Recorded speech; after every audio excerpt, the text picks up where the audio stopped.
ये खत्म हो जाएगा, क्या नई धरती पर इंसान जाके बस पाएंगे? क्या इंसान यहां इस धरती पर भी कहीं से आकर बसे हैं? ये भी बड़ी बात यहां पर पैदा होती है। डॉक्टर मार्तंड झा हमारे साथ कंट्रीब्यूटिंग एडिटर के तौर पर इस वक्त जुड़ गए हैं। बहुत स्वागत है आपका इस हमारे साथ जुड़ने के लिए अपने एनालिसिस के साथ। डॉक्टर मार्तंड, क्या वाकई हैबिटेबल जोन में मिलना इस बात की गारंटी होता है कि हम कहीं और जाकर बस सकते हैं, जी सकते हैं? और दूसरी बात ये, अगर ये हमारे सोलर सिस्टम से बाहर है, तो अगर मैं गलत नहीं हूं तो वॉयेजर 1 को ही सोलर सिस्टम पार करने में 35 साल लग गए थे। तो क्या ये इतनी दूर है कि वहां तक जाना भी एक बड़ी बात होगी? डिटेल्ड एनालिसिस आपका। जी, मेरा ये बहुत ही पसंदीदा विषय है। मनुष्य जाति ने हमेशा सोचा है कि वो धरती से बाहर जाके अपना जीवन यापन करे। लेकिन हम एक स्पेस में कहते हैं एक terminology that we are primarily earth bound species. इसका मतलब ये है कि हम जिस तरीके से बने हैं वो इस पृथ्वी के लिए बने हैं, इस धरती के लिए बने हैं। किसी और ग्रह के लिए हमारा शरीर बना ही नहीं हुआ है।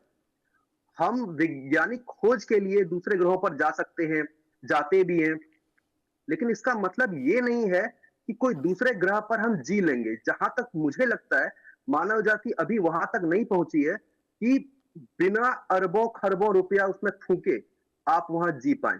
ये मेरा एक पर्सनल टेक है इस चीज पर। आप मार्स पर चले जाइए, मंगल पर चले जाइए, हम जा क्यों रहे हैं पहले इसका एनालिसिस करना होगा। मेरे विचार में इसके दो एनालिसिस हैं। पहला तो ये साइंटिफिक इसका एनालिसिस है। उसका मतलब ये कि बाहर के प्लैनेट्स पे अगर कोई धातु मिल रहा है, कुछ ऐसी चीज मिल रही है जिससे मानव जाति का विकास हो सके, तो ये बहुत बड़ी बात होगी और इसी के लिए सबसे ज्यादा पैसा लगाया जाता है। ऐसी कोई चीज हमें मिल जाए जिसका उपकरण के तौर पर धरती पर प्रयोग किया जा सके। दूसरा ये मानसिक कुतूहल। मैं तो स्पेस एक्सप्लोरेशन को एक मानसिक कुतूहल की ही जद्दोजहद मानता हूं।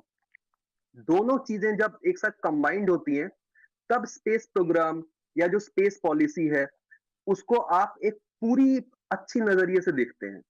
मैंने अपना पूरा पीएचडी और एमफिल स्पेस पर लिखा था और उस पर मैंने बहुत सारे साइंटिस्ट से बात की। जिनसे मैंने बात की उनका प्राइमरीली यही कहना था कि हम लोग इतना पैसा जो खर्च करते हैं स्पेस में जाने के लिए, पहले उसका असेसमेंट जरूरी है। असेसमेंट क्यों जरूरी है? वो इसलिए कि क्या वहां बाहर जाकर क्या सिर्फ हम एक तरह का जिसको पॉपुलर चालू भाषा में हिंदी में कहा जाता है ना, टशन दिखाने के लिए, टशन दिखाने वाला मामला बिल्कुल नहीं है। अगर आप खरबों डॉलर्स खर्च करके आउटर स्पेस में जा रहे हैं, तो वहां से लेके क्या आ रहे हैं? ये मेरा एक एनालिसिस है। बाकी आप अगला सवाल पूछ सकते हैं। नहीं, वाकई वाकई आपने बड़ा और दायरा दे दिया इस चीज को। लेकिन अगर नई धरती ये मिल गई है और वो हैबिटेबल जोन में है, यानी वहां पानी उस फॉर्म में है, पानी है तो जाहिर सी बात है H2O उसको हम बोलेंगे, यानी ऑक्सीजन भी वहां पर सस्टेन कर रही है, हाइड्रोजन और कार्बन डाइऑक्साइड भी वहां पर मिलेगी, कई चीजें बहुत सारी हैं। तो फिर यही चीजें तो हमें इस धरती पर जरूरी होती हैं। ये भी अगर वहां मिल रही हैं उसी एनवायरमेंट में, तो क्यों नहीं रह पाएगा ये शरीर एक बार वहां पहुंच जाए तो? सवाल अच्छा है। मैं इसका दो तरह से जवाब देना चाहता हूं। पहला तो ये कि हम लोग जो आज बने हैं, जहां तक पहुंचे हैं, जिसकी यात्रा एंथ्रोपोलॉजी की एक यात्रा कही जा सकती है, मानव का विकास, मानव जाति जहां तक आज पहुंच पाई है, वो पीढ़ी दर पीढ़ी, साल दर साल, दशक दर दशक, फिर सेंचुरी दर सेंचुरी, आज हम वहां खड़े हैं एक बहुत बड़ी यात्रा के बाद। आपका सवाल है कि अगर सिर्फ H2O मिल रहा है तो हम वहां क्यों नहीं रह सकते हैं? सिर्फ H2O मिलना भर मेरे विचार में काफी नहीं है। क्या हम लोग जो आज जी रहे हैं सिर्फ H2O के बदौलत जी रहे हैं और कुछ नहीं चाहिए हमें? अगर हम एक सस्टेनेबल हैबिटेट की बात करते हैं तो सिर्फ पानी के अंश मिल जाना काफी भर नहीं है। ये मेरा एनालिसिस है। सिर्फ पानी के अंश मिल जाना ही काफ़ी नहीं है, ये आपका एनालिसिस है, क्योंकि जीने के लिए और भी चीज़ों की ज़रूरत है। लेकिन डॉक्टर मार्तंड झा, ये जी। क्या दरवाजे नहीं खोलता है? अगर हम कुछ दिन पहले ही जिक्र कर रहे थे कि ये सोलर सिस्टम 1 अरब साल बाद खत्म हो जाएगा, हालांकि 100 करोड़ साल का वक्त है, मानव के हिसाब से बहुत बड़ा वक्त है, और तब तक और खोज होंगी, शायद एवियोनिक्स इतना आगे बढ़ जाए कि हम स्पीड को भी बहुत ज़्यादा एक्सेलरेट कर सकें, आगे ले जा सकें। लेकिन बात यह है कि क्या हम इस धरती पर ही पैदा हुए या हम भी यहाँ पर कहीं और से आकर यहाँ पर सस्टेन हुए हैं, ये भी तो अभी पूरी तरीके से प्रूव नहीं हुआ है। मैंने सुना है कि रिसर्च इस बात की भी हो रही है कि ह्यूमन स्पीसी इस धरती पर भी कहीं और से तो नहीं आई है।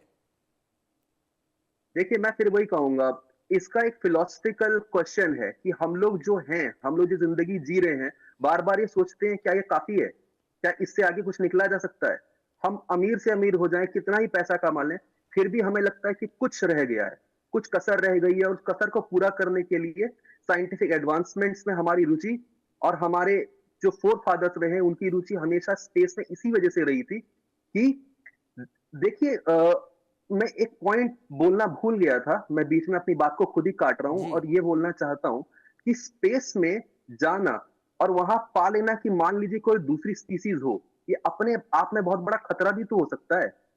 हम ये सोच रहे हैं कि हमने एक H2O पा लिया है किसी खोज में, किसी रिसर्च में, लेकिन अकेला होना पूरे ब्रह्मांड में और किसी और प्रजाति के साथ होना, दोनों ही खतरे की निशानी, अकेला दोनों होना ही या खतरे की किसी और निशानी। के साथ होना खतरे की निशानी है।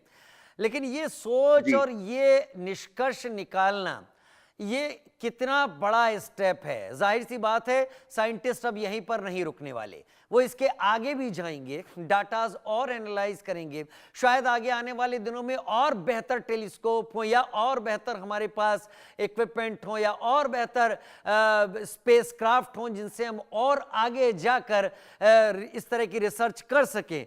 तो ये तो अब एक दरवाजा, एक विंडो ओपन हुई है, ये तो एंडलेस है, कहीं भी ले जा सकती है। देखिए, ब्रह्मांड तो अपने आप में मानव जाति के लिए एक विंडो है।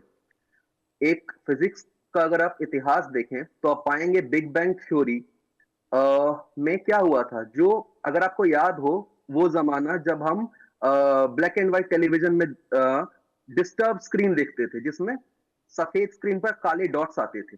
जी। अगर आपको याद हो, अब जी। तो मुझे नहीं पता कितने बच्चों को याद होगा, लेकिन जी। 90s में जिन्होंने देखा है, उन्होंने, जब टीवी में डिस्टर्बेंस होती थी, एंटीना घुमाते थे, उसके बीच में काले एग्जैक्टली। डॉट्स आते थे। हाँ। काले डॉट्स क्या है? वो बिग बैंग थ्योरी पे जो लाइट निकली है, वो काले डॉट्स उसी को दिखा रहे हैं। सो बेसिकली हम लोग 1 अरब साल पीछे का जो एक तरह से टाइम मशीन ही तो देख रहे हैं, राइट? ये जो उस समय क्या हुआ था बिग बैंग के समय पर, जो पॉजिटिव चार्ज थे वो नेगेटिव चार्जेस को कैंसिल कर रहे थे। एक ने एक को कैंसिल किया, दो ने दूसरे को कैंसिल किया, एक अरबवे ने एक अरबवे को कैंसिल किया।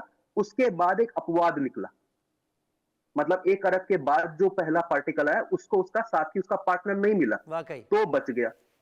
फिर वही प्रक्रिया शुरू हुई। तो एक, कई मायनों में हमारा ब्रह्मांड ही एक तरीके से एक अपवाद है कि हर 1 अरब के बाद एक ऐसा पार्टिकल चार्ज होता था जिसको अपना पार्टनर नहीं मिलता था, और उससे आपकी पूरी आकाशगंगा बनी है, उससे आपका पूरा कॉन्स्टिलेशन बना है। तो हमारा जीवन, हम जो खुद एज अ प्रजाति जहां पर आए हैं, ये पूरी तरह